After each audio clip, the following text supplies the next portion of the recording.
이 아침에 주신 말씀은 구약성경 시편 제14편입니다. 1절부터 7절까지를 한 절씩 받도록 합니다. 구약성경 시편 제14편입니다. 제가 가진 성경은 구약성경 811페이지에 있습니다. 시편 제14편 1절부터 7절까지 한 절씩 받도록 합니다. 어리석은 자는 그의 마음에 이르기를 하나님이 없다 하는도다. 그들은 부패하고 그 행실이 가증하니 선을 행하는 자가 없도다.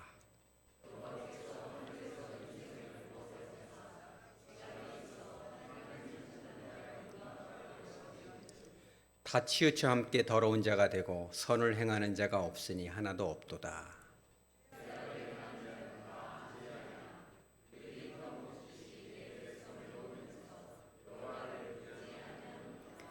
그러나 거기서 그들은 두려워하고 두려워하였으니 하나님이 의인의 세대에 계심이로다.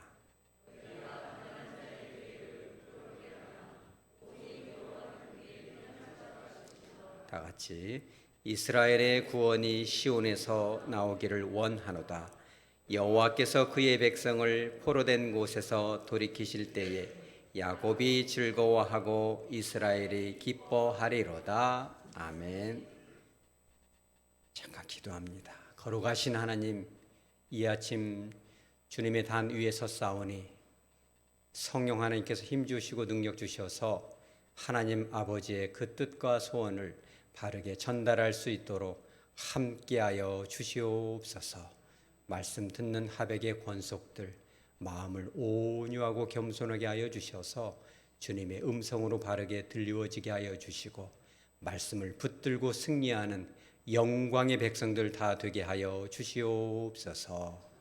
거룩하신 예수님의 이름으로 기도합니다. 아멘. 1977년 어느 가을날, 여러분들이 잘 아는 익산, 예전에 이리였죠. 이리역 폭발 사건이 있었는데 저도 어렸을 때 국민학교 다니다가 폭발 소리를 들어가지고 깬 적이 있습니다. 그 해에는 국제적으로나 우리나라 안에서도 여러 가지 사건들이 많고 참 횡행했던, 민심이 참 횡행했던 그런 연도였습니다. 그런데 그 어느 가을날 여러분들이 잘 아는 김도양 씨 혹시 아십니까? 광고 음악으로 아주 우리나라에서 유명한 분이죠. 그 CM송이라고 하죠. 광고에 나오는 그 음악인데 자그만치 4,500편을 만들었습니다. 천재죠. 제가 부르기가 민망해서 안 부릅니다만 그때는 혜태죠. 아카시아껌 소리만 들어도 금방 맛동산, 그죠? 얼마나 정말 이거는 뭐 그냥 입에서 나오죠. 외울 필요도 없습니다. 삑삑 꼬였네, 스크류바, 그죠? 화장지 뽀삐, 뭐 사랑해요 LG 대단합니다. 뭐 이 강단에서 하면 하루 내에 할 수도 있어요. 이것만 놓고도. 그런데 이 김도양 씨가 젊은 나이에 엄청난 부와 명예를 거머쥡니다. 그런데 그 1977년 어느 가을날 충무로에 있는 사무실에 딱 들어갔는데 우연히 창문을 보니까 낙엽 하나가 톡 떨어져요. 그래서 마음속에 쫓아가 보고 싶어요. 그 낙엽이 어디로 떨어졌는지. 얼른 내려갑니다, 계단을. 그 낙엽이 땅바닥에서 뒹구르는데 순간적으로 깨달아져요. 저 모습이 누구 모습이다? 아, 내 모습이구나. 내가 이렇게 부와 명예를 거머쥐었는데 봄날, 여름날 그렇게 푸르르던 그 색깔을 자랑하던 그 나뭇잎이 어느새 이렇게 떨어져 버렸을까? 내 인생도 그런 거 아닌가? 말로는 표현할 수 없는 그 허전함, 외로움, 고독함이 밀려오기 시작해요. 그래서 이것이 없어지기 전에, 그 음악적 영감이 없어지기 전에 얼른 사무실에 가서 글을 씁니다. 곡을 만듭니다. 그게 뭐예요? 어느 날 난 낙엽 지는 소리에 갑자기 텅 빈 내 마음을 보았죠. 그냥 덧없이 흘러버린 그런 세월을 느낀 거죠. 저 떨어지는 낙엽처럼 그렇게 살아버린 내 인생은 바보 같은 내 인생. 어쩌면 저와 여러분의 인생인지도 모르겠습니다. 어떤 인생? 철없던 내 인생. 그러면서 뭐라고 고백해요? 난 참 무엇처럼? 바보처럼 살았군요. 아주 유명한 곡을 부릅니다. 여러분 어떻게 살고 계세요, 인생을? 지혜롭게 살고 계십니까? 하나님이 보시기에 참 너 진짜 훌륭하다. 사람들이 보기에, 성도들이 보기에 저 집사님, 권사님, 장로님은 참 좋은 분이야. 그렇게 살고 있습니까? 혹은 참 나 이렇게 바보같이 살까? 생각도 보던 바보 같은 말이 자꾸 나오고 어떻게 이렇게 나는 생각 없이 행동할까? 지내놓고 보면 왜 이렇게 마음을 아프게 하고 이렇게 지혜 없이 철없이만 살아가고 있는가? 혹시 여러분 생각은 좀 어떠세요? 내 스스로를 돌아볼 때. 그렇죠. 바로 그것입니다. 오늘의 주제는 혹시 저와 여러분이 하나님을 믿고 주님과 함께 살아간다 자부하지만 오늘 김도양 씨가 작곡 작사한 것처럼 바보같이 어리석은 삶을 살고 있지는 않은지, 혹시라도 그런 면이 조금이라도 있다면 회개하고 변화받고 하나님 마음 가운데 시원한 지혜로운 삶을 사시기를 축복합니다. 자, 오늘 성경 이 시편 14편은 다윗의 시입니다. 이 저작 배경에 대해서는 다양한 의견이 있는데 대부분의 학자들이 동의하는 바는 뭐냐면 압살롬 사건을 그 배경으로 보는 거예요. 무슨 뜻이냐면은 당시의 왕이 다윗 왕이잖아요. 압살롬 자기 자신의 아버지이기도 하고 하나님이 직접 기름 부어서 세웠는데 아버지에게 허물이 있어요, 없어요? 허물이 조금 다소간이 있죠. 허물이 있지만 그래도 하나님의 영이 누구 위에 있어요? 다윗 위에 있거든요.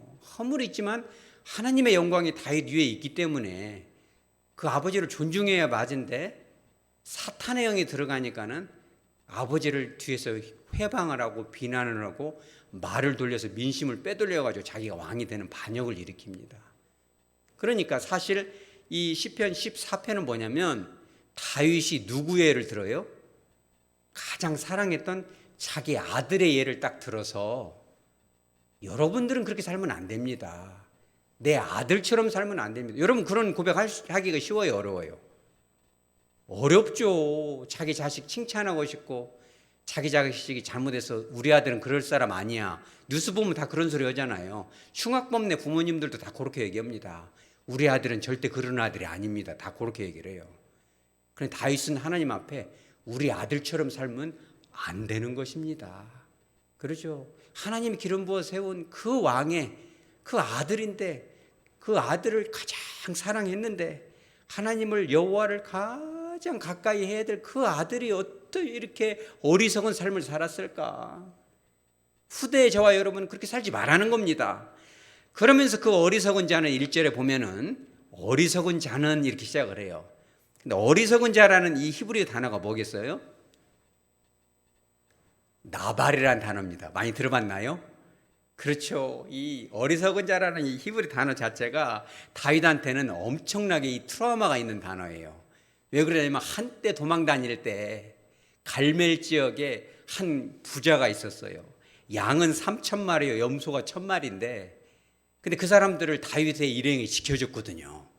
양 한 마리 빼앗기지 않도록 보호를 해줬는데 어느 날 배가 몹시 고파가지고 보냅니다. 내가 배가 고프니까 좀 먹을 것을 줄 수 있냐고 그랬더니 이 주인이 뭐라고 하냐면 어디서 굴러 먹었는데 도망자 신세에 이거를 빌어먹고 있느냐 이러면서 엄청난 멸시를 해버려요. 다윗에게 큰 상처를 줍니다. 근데 그 남자 이름이 뭐예요? 나발인 거예요. 이 나발이라는 것은 참 지혜가 없는 거죠. 불행한 사람입니다. 근데 지금 어리석은 자가 누구라는 거예요? 바로 다윗의 아들이라는 거예요. 참, 우리 아들처럼 살면 안 됩니다. 그렇죠? 그러면서 뭐라고 하냐면 어리석은 자의 그 본질이 있어요. 사람이 어리석어지는 본질이 있습니다. 목사인 저도 그렇고 말씀을 듣는 여러분들도 마찬가지일 거예요. 우리가 성령 충만하고 주님과 동행하면 어리석을 일이 없겠죠. 그런데 영적으로 깨어있지 못하면 바보같이 사는 거예요. 근데 그 이유가 뭐냐면 바로 뒤에 나옵니다. 1절 중반부에 그의 마음에 이르기를 어찌하다? 그렇죠. 하나님이 없다. 여러분 하나님을 믿어야 안 믿어요? 믿죠. 믿으니까 이날 여기 왔겠죠. 그런데 예수님을 믿는다 하면서도 성령님을 모시고 산다 하면서도 하나님이 없는 것처럼 살 때가 많잖아요. 솔직히. 그걸 말하는 거예요. 예수님을 믿는다 하면서 말을 하면서도 생각을 하면서도 하나님이 계신다. 하나님이 보고 계신다. 이렇게 좀 생각하고 하면 좋은데 그죠? 의도적으로 하나님을 인식을 안 하고 행동하고 말을 하고 그렇게 결정을 하니까는 어리석은 삶을 사는 겁니다, 여러분. 지내놓고 나면 얼마나 후회가 많이 됩니까? 저도 그런데 여러분 안 그럴까요? 그죠? 하나님을 의식하고 살면 실수가 좀 적어지잖아요. 우리가 완벽하진 않으니까. 하나님을 의식을 안 하고 살아니까 어리석은 자가 되는 거죠. 그래서 1절에 뭐라고 나와 있냐면 하나님을 믿는다 하면서도, 이게 지금 다윗이 불신자들한테 쓴 편지가 아니에요. 예수님을 믿고 교회에 출입을 잘하고 뭔가 헌신도 하지만 그러함에도 불구하고 하나님 보기에 어리석은 자가 있을 수 있다는 거예요. 난 참 바보같이 살았군요. 철없는 내 인생 왜 그렇게 행동했을까? 그러지 않겠냐는 거예요. 그런데 그 두 가지 특징이 1절 하반절에 나와요. 그들은 무어하고 부패하였다. 그 행실은 무엇이다? 가증하다. 이 단어가 참 재밌는데, 부패하다라는 단어는 샤하트라는 단어인데 이게 소극적인 의미예요. 하나님이 보시기에 기뻐하실 만한 것이 별로 없다, 이런 뜻이에요. 저와 여러분의 삶 가운데 하나님이 기뻐할 만한 것들이 풍성하시기 바랍니다. 이게 뭐 돈 드는 것도 아니에요, 별로. 말 한마디 하는 거, 따뜻한 눈빛 하나, 그러죠. 사람들을 이렇게 칭찬해주고 격려해주고, 이 돈도 안 듭니다. 이런 걸 자주 하면 하나님 보시기에도, 야, 참, 너 진짜 좋다. 네 표정이 내가 마음에 든다. 네 눈빛이 내 마음에 쏙 든다. 이게 지금 이런 것이 없다는 것이 샤하튼 거거든요. 소극적으로는 그런 것이 없다는 거예요. 그리고 적극적으로는 뭐냐면, 가증하다는 건 뭐냐면 타하브라는 단어인데 하나님 보시기에 너무너무 괴롭다는 거예요. 여러분, 하나님을 의식하며 살아가시기 바랍니다. 우리는 아무 생각 없이 말도 하고 행동도 하고 결정도 하고 가고 싶은데 가고 먹고 싶은 거 먹고 다 하지만은 우리들의 행동, 생각 없이 하는 행동과 말로 인해서 많은 영혼들에게 이렇게 상처를 내고, 주님이 보시기에, 요즘은 그런 마음이 가끔씩 느껴져요. 아, 주님의 마음은 얼마나 갈기갈기 찢길까. 주님도 저런 거를 다 듣고 있는데, 여러분 그런 걸 주님이 다 들을까 안 들을까요? 듣는 겁니다. 마태복음 12장 34절에 나와요. 1, 2, 3, 4 외울 필요도 없습니다. 마태복음 12장 34절부터 36절까지 보면 사람이 무슨 무익한 말을 하든지 심판날에 이에 대하여 신문을 받을 것이다. 너의 말로, 행동도 아니고 물질도 아니고 다른 것도 아니고 네가 한 말로 의롭다함을 받고 네 말로 정죄함을 받으리라. 이 사람이 하는 그 말로 심판받는다는 거예요. 이 뭐 돈도 안 듭니다. 말 한마디로 뭘 갚는다? 천냥빚을 갚는다. 여러분, 말을 잘 하시기 바랍니다. 말을 잘하고 생각하면서 말하고, 이 생각 없이 말하면요 굉장히 이게 진짜 너무너무 가혹한 말들이 나갑니다. 생각을 해야 돼요. 어쩌면 우리가 생각을 안 해도 좋은 말이 나가야 돼요. 성령 하나님께서 또 말씀을 통해서 내 안에 가득 임재해 계시면 특별히 신경 쓰지 않아도 좋은 말이 나갑니다. 왜? 주님이 말씀하시기 때문에 그래요. 여러분들의 삶 가운데, 저와 여러분의 삶 가운데 성령께서 충만히 임재하시기 바랍니다. 그런 일만 있다면요, 콜센터 같은 데서 1588 막 전화 와도요, 그런 사람들도 눈물을 흘리게 할 수 있는 권능이 나갑니다. 끊어요. 다 끊어버리는 것이 아니라 성령이 임하면요 역사가 일어납니다. 여러분, 그럴 수만 있다면 하나님 얼마나 기뻐하실까요? 그런데 하나님을 의식하지 않고 내 생각, 내 뜻, 습관대로 살게 되면 어리석은 자가 되어서 하나님 마음을 아프게 하고 하나님 보시기에 기쁠 만한 것이 없다는 거예요. 근데 이런 것들이 어찌 보면 참 막연하죠. 그래서 주님은 항상 구체적으로 알려주십니다. 그러한 이 부패하고도 가증한 삶의 두 가지 실제적인 양식을 보여주는데, 그게 어디 나오냐면 4절에 나와요. 4절에 보면 혹시 여러분이 제가 그런 사람이 아닌가, 삶의 양식 중에 그런 것이 조금이라도 있지 않은가, 그러면 여러분 절망하지 마시기 바랍니다. 그냥 스스로가 목사님 저는 원래 천성이 그러니까 그런 줄 아세요? 그러면 안 됩니다. 주님이 얼마나 진짜 억장이 무너지겠습니까? 주님, 저는요 원래 본 승질이 입이 내 맘대로 오니까 그냥 놔두세요. 이러면 진짜 안 됩니다. 우리 따라서 하죠. 지금부터라도 하면 되잖아요. 왜 못해요? 그리고 할 수 있는 힘은 누가 주세요? 하나님이 주시잖아요. 힘으로도 안 되고 능으로도 안 되고 오직 무엇으로 되느니라? 성령으로 되느니라. 하나님 앞에 여러분 그런 것 갖고 한번 금식해 보세요. 복 주십시오. 자식 잘 되게 해주십시오. 이런 금식도 하긴 하죠. 그렇지만 한 3끼만 금식해 보세요. 입술을 이렇게 붙잡고 주님 좋은 말이 나가야 될 텐데 나는 이렇게 말이 사나운 거 모르겠어요. 정말 사람을 살리고 교회를 살리고 좋은 말을 할 수 있는 은혜를 주세요. 꽉 붙잡고 금식하면 하나님이 그런 기도를 기뻐할까 안 기뻐할까요? 그런 기도는 잘 안 합니다. 왜? 너무 거룩하기 때문에. 홀리 프레어, 거룩한 기도죠. 그런 기도를 주님이 난 그런 기도 못 들어줘. 네 입이 워낙 사나우니까 내가 손 못 대겠는데 주님이 그러실까요? 과연? 들어주실 줄 믿으시기 바랍니다. 물론 그러고도 또 실수합니까? 안 합니까?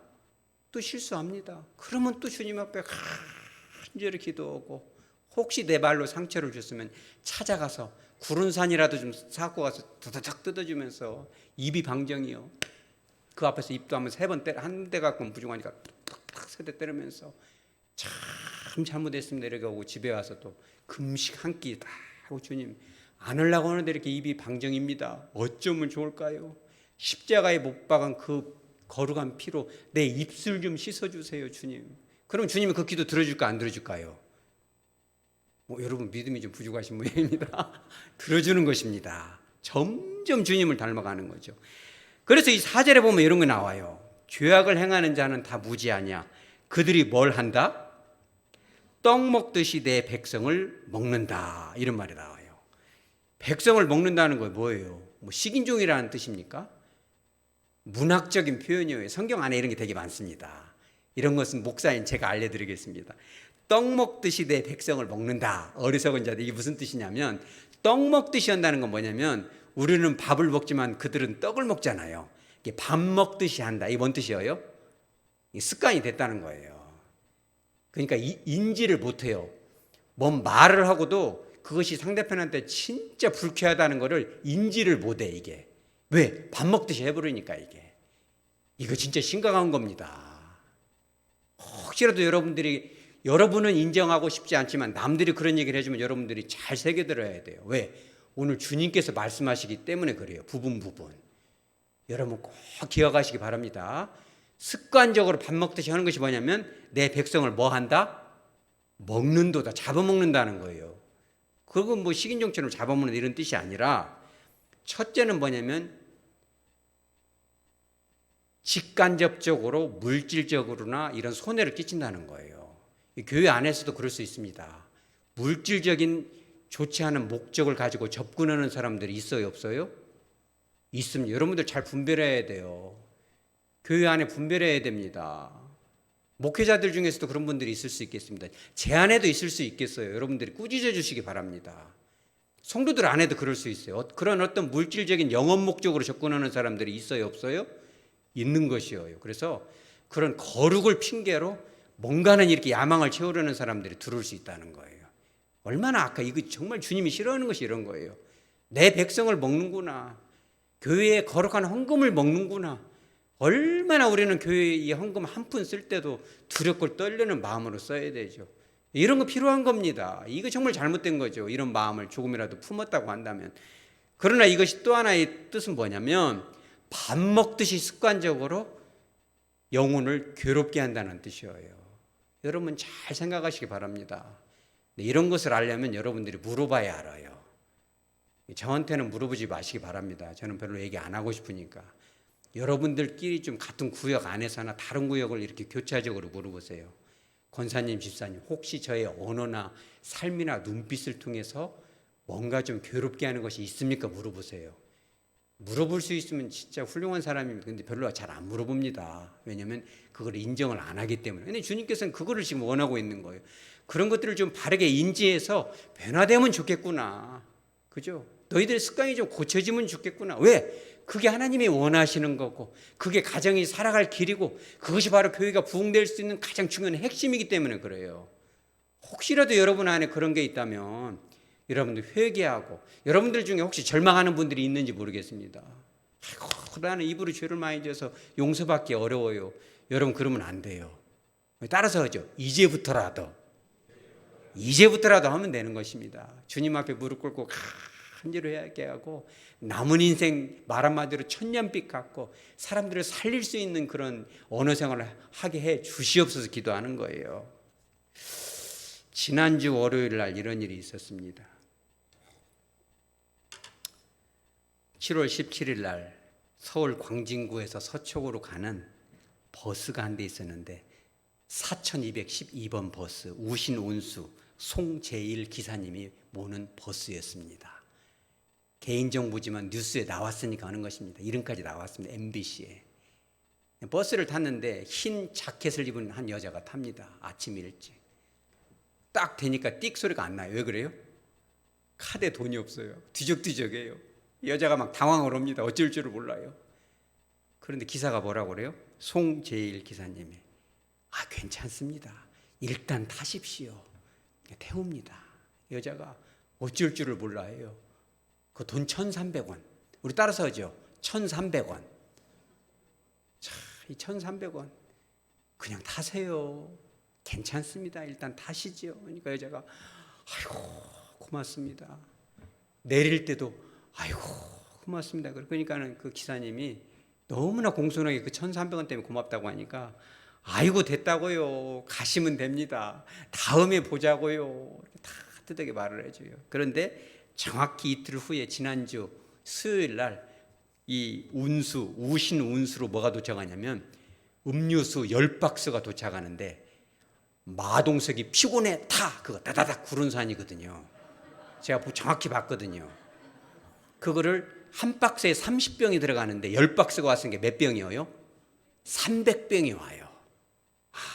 이름도 전화번호도 없이 송재일 기사님 이름으로 우신운수로 왔어요.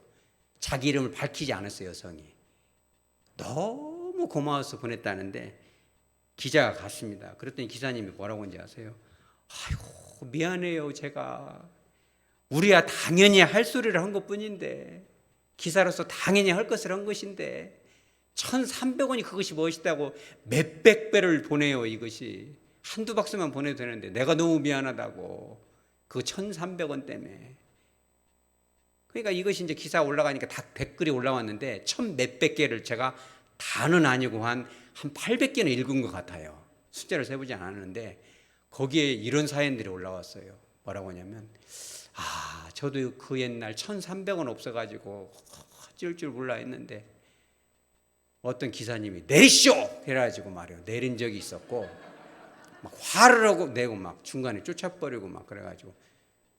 근데 이제 잘 알아들어야 됩니다. 왜냐면 버스 기사님들은 그렇게 해야 돼요. 그 입장에서는. 우리 따라서 하죠. 그 입장. 왜냐면 그분들 입장도 있어요. 왜냐면 돈을 안 받으면 큰일 납니다. 잘못하면. 왜냐면 예전에 돈 800원 꺼내서 커피 한 잔 먹었다가 이렇게 법적으로 이렇게 해임당하고 법적 조치당한 분이 있어요. 그리고 이것이 개인 택시처럼 개인 버스면 안 받아도 되는데 버스 기사는 받아야 될 의무가 있어요. 내 맘대로 이렇게 이 선심 쓰면 안 되는 거예요.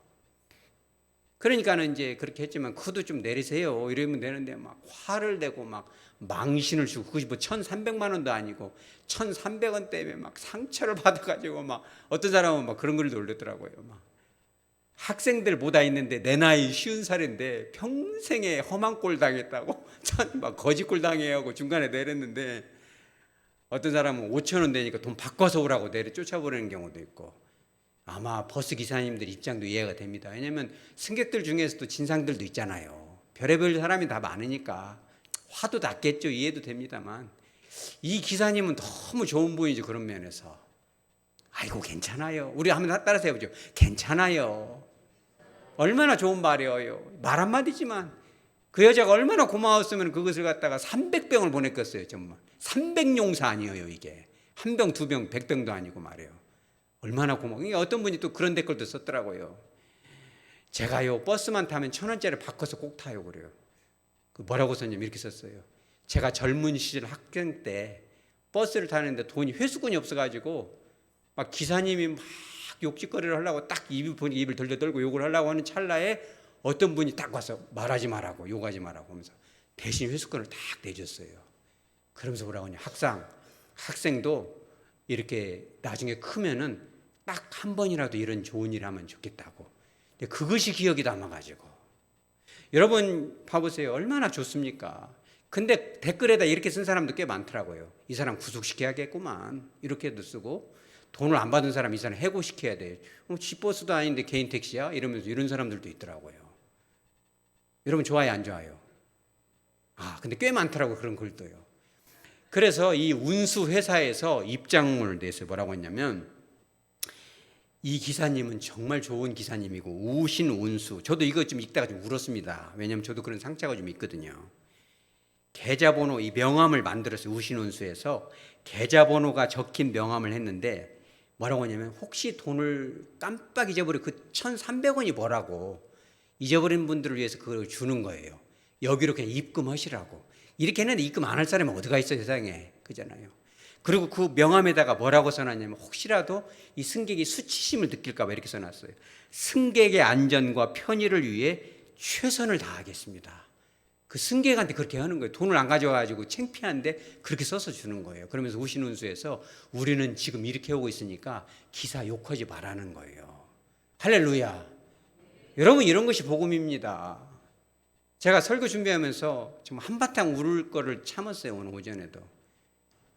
이 사장님은 도대체 어떤 분이고, 이 우신운수 이 제일기사님은 이런 분이 예수님 믿는 분 아닐까요? 혹시 이런 분이 예수님 안 믿으면 우리는 반성해야 됩니다. 내리시오 말이요. 쫓아보내면 얼마나 학생들 앞에서 창피스럽고 말이요. 그잖아요. 근데 이런 일들이 과연 버스 안에서만 일어날까요? 교회 안에서는 없을까요? 가정 안에서는 없겠냐는 거예요. 그렇죠. 돈 안 들잖아요. 그 돈 1,300원이 뭐라고 창피를 주고 망신을 주고 얼마나 수치스럽게 하고, 수십 년이 지나도. 그래서 어떤 분은 그래요. 댓글에다가 저는 버스를 안 탑니다. 이런 분도 있어요. 그날 이후로 버스를 안 탄대요. 수치를 당할까 봐. 얼마나 그게 오래 가거든요. 여러분, 언어로 사람을 살리시기 바랍니다. 주님의 가장 큰 관심은 우리 언어에 있는 거예요. 네가 하는 말을 좀 들어보자. 여러분 꼭 생각하세요. 우리가 뭔 회의를 하고 대화를 할 때 싸우지 마시기 바랍니다. 서로 칭찬해주고 격려해주고 인정해주시기 바랍니다. 주님 옆에서 다 듣고 계세요. 이렇게 다 녹음하면서 다 듣고 계신 거예요. 우리가 그런 걸 알아야 돼요. 그렇기 때문에 우리들 안에 혹시라도 그런 언어에 또는 삶에 다른 이들을, 가족들을, 자녀들을, 성도들을 아프게 하고, 그러고도 우리가 그런 것을 인지하지 못하고 있다면 성령께서 깨달음을 주시고, 당장은 아니지만 조금씩 변화될 수 있는 저와 여러분 되시기 바랍니다. 자, 두 번째는 뭐냐면 구체적으로 나옵니다. 6절에 나옵니다.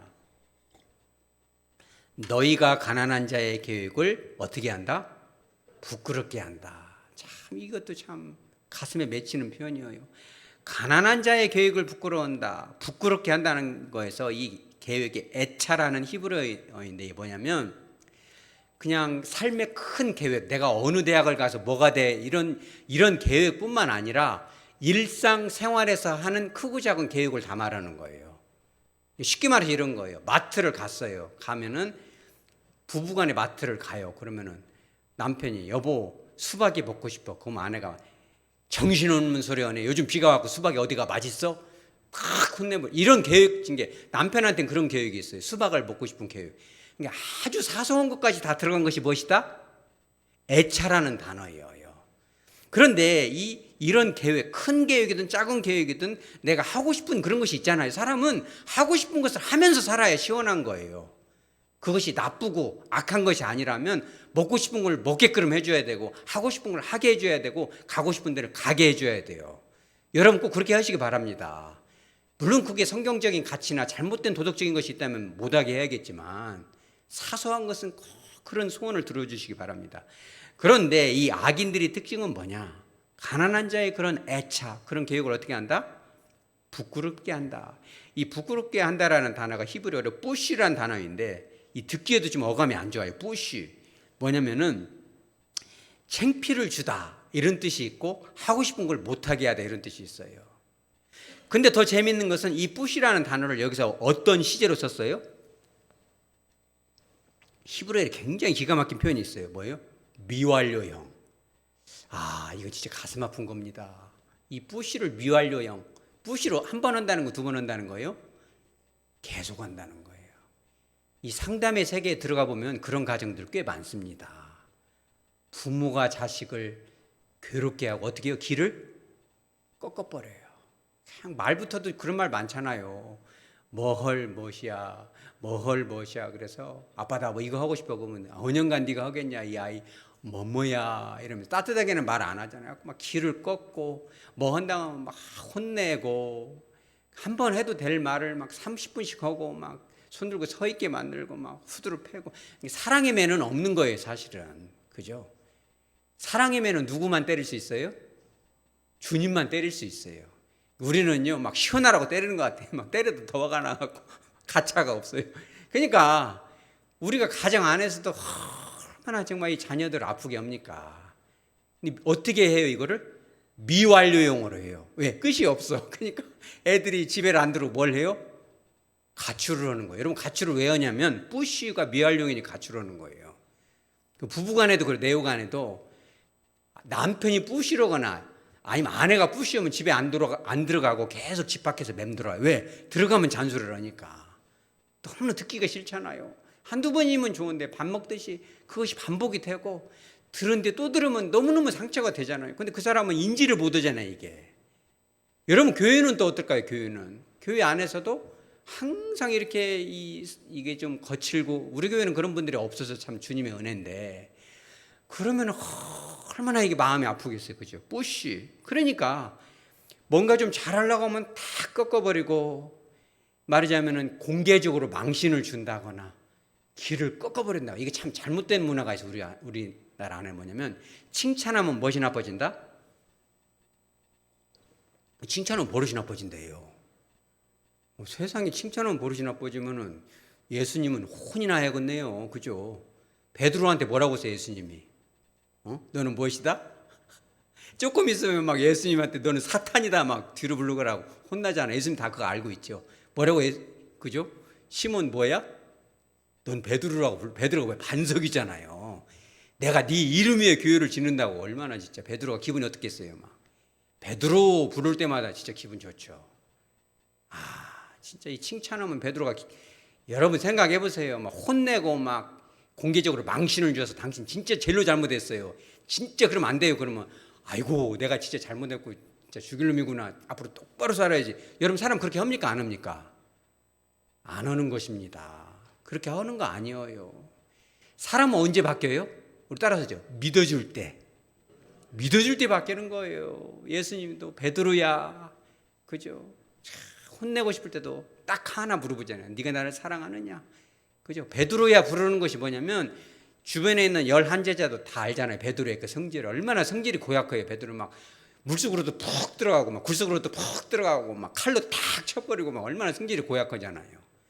그런데 예수님은 베드로를 베드로야 이렇게 부르잖아요. 너는 반석이야. 그래도 내가 널 믿음 위에 내가 교회를 세우지. 에이, 베드로가 그걸 생각하면 마음이 어때요? 얼마나 미안하겠어요. 주님 앞에. 성경에는 나와 있지 않지만 주님 이제부터 베드로라고 부르지 마세요. 이렇게 말했는지도 모르겠어요. 천국 가서 물어보면 뭐라고 불러주세요라고 할까요? 이거 맞추는 사람 제가 박수 3번 쳐줍니다. 주님 저 이제부터 나발이라고 좀 불러주세요.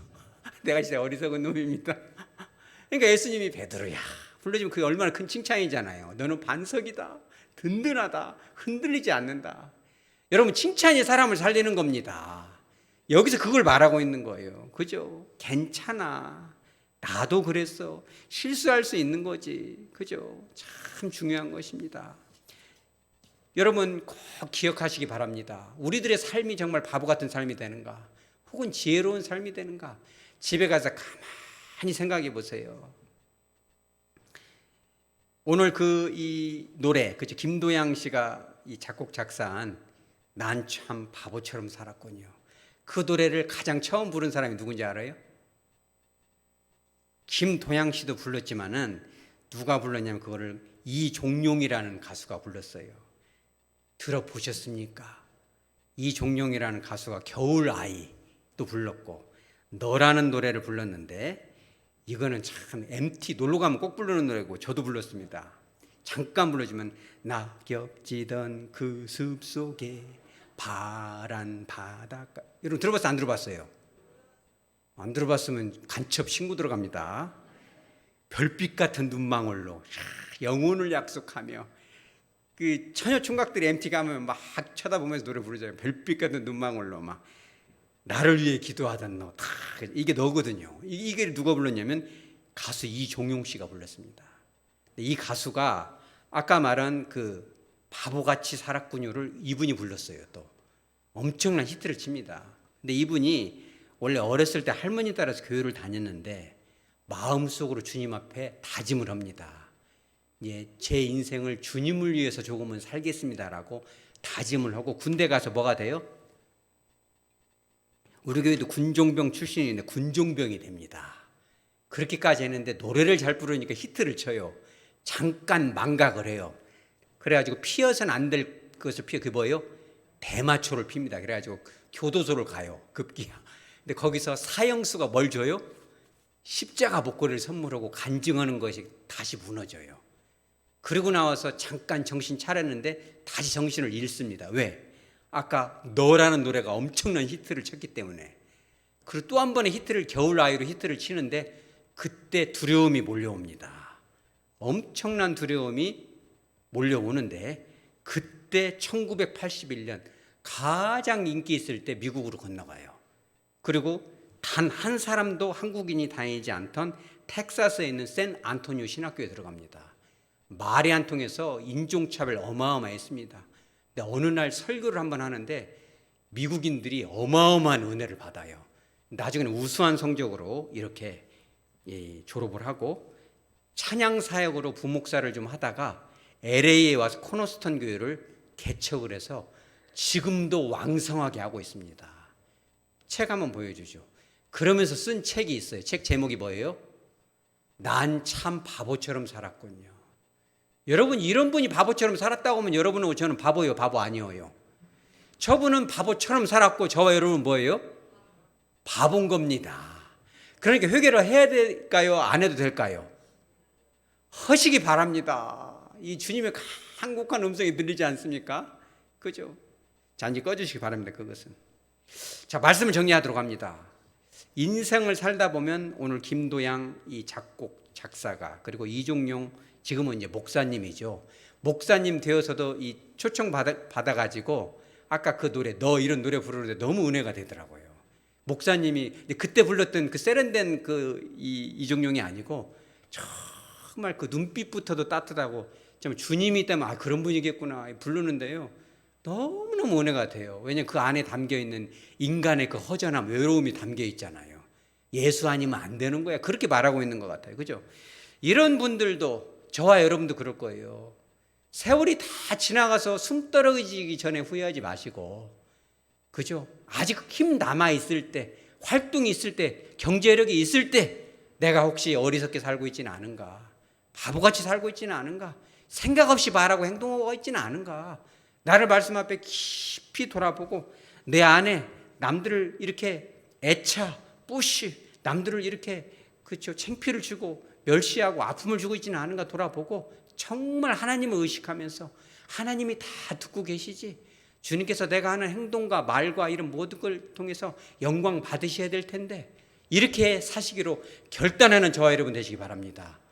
그럴 수만 있다면 오늘 이종용 목사님이 지금도 나이를 계산해 보니까 벌써 7순이 넘었는데 지금도 설교하시더라고요. 제가 어제 들어봤어요.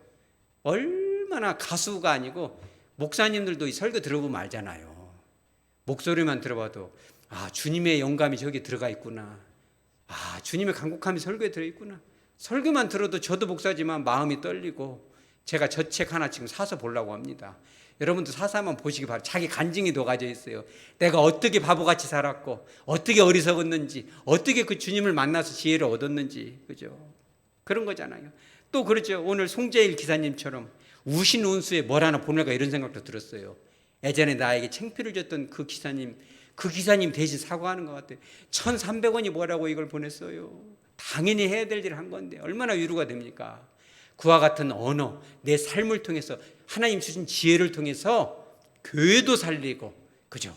가정도 살리고, 그렇죠? 사랑을 찾아 헤매는 많은 영혼들도 회복시킬 수 있는 저와 여러분 되어지기를 주 예수 그리스도 이름으로 축복합니다. 아멘.